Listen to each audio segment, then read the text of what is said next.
दोस्तों उम्मीद त तव्हां ठीकु ठाक हूंदव, ख़ैरियत सां हूंदव। ऐं तव्हांजे लाइ अॼु शमन अली मिराली जो एल्बम आहे 74, जेको बलोची एल्बम आहे। ज़िंदगी तरह लिखां दियां, माना ज़िंदगी मां तुंहिंजे नाले लिखाए छॾी।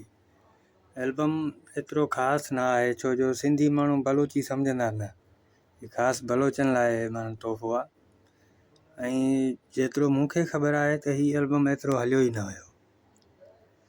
ऐं तव्हांखे ॿुधायां त हीअ रिलीज़ इंफॉर्मेशन वीडियो आहिनि ऐं हिन वीडियो में असां कोई बि गीत शामिलु नथा कयूं। हिन एल्बम जो तव्हांजे लाइ जेको आहे ख़ासि तोहफ़ो न आहे, छो जो असांखे बलोची सम्झ में न ईंदी, न ई हिन जा ॿोल जेके गीतनि जा लिखिया विया आहिनि कुझु ख़ासि न आहिनि, जेके मिसाल पढ़ी न सघे माण्हू।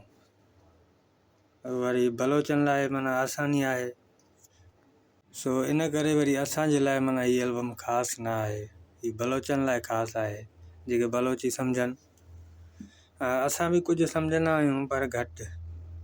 बहरहाल एल्बम सुठड़ो आहे, असांखे एतिरो पसंदि न आहे।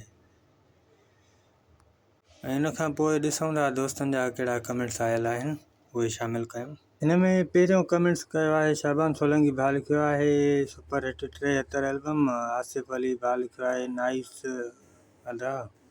उन खां पोइ सिराज अमन लाशारी भाउ जी कमेंट्स आहे, वॾी महिरबानी सिराज भाउ। शाबान तव्हां दोस्तनि खे ॿुधायूं त हिन एल्बम जी जेका सिलेक्शन कई, इहा सिलेक्शन कई असगर खोसे साहब।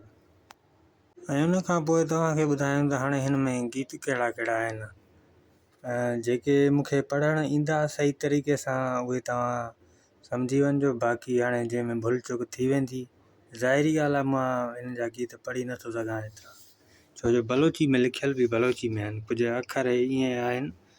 त हलूं था हिन पहिरीं गीत ॾे। असगर खोसे जो गीत आहे अस्ते मन वारी, कुझु अहिड़ी तरह लिखियलु आहे। ऐं उन खां पोइ आहे जेको आहे ज़िंदगी तरह लिखां दियां। इहो गीत कुझु चङड़ो आहे, मुंहिंजो बि ॿुधलु आहे, इहो माना कुझु गीत सम्झ में ईंदो आहे। उन खां पोइ ॿियो जेको आहे यार मई मना गई। उन खां पोइ जेको आहे दगा में दीद, मतिलबु दगनि में आहे दीद। ऐं उन खां पोइ जेको गीत लिखियो वियो आहे लॾ खुज़ो। उन खां पोइ आहे मोहम्मद आलिम जो आहे खंड भोग खज़ो। बलोची ॿोली निराली आहे। उन खां पोइ आहे जानी मयांगो। उन खां पोइ आहे रूप थई ए।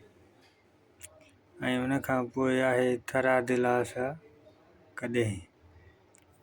साईं बलोची ॿोली घणो अंग्रेज़नि बि तौबा कई। ऐं कुझु गीत ई अहिड़ी तरह लिखियलु आहिनि।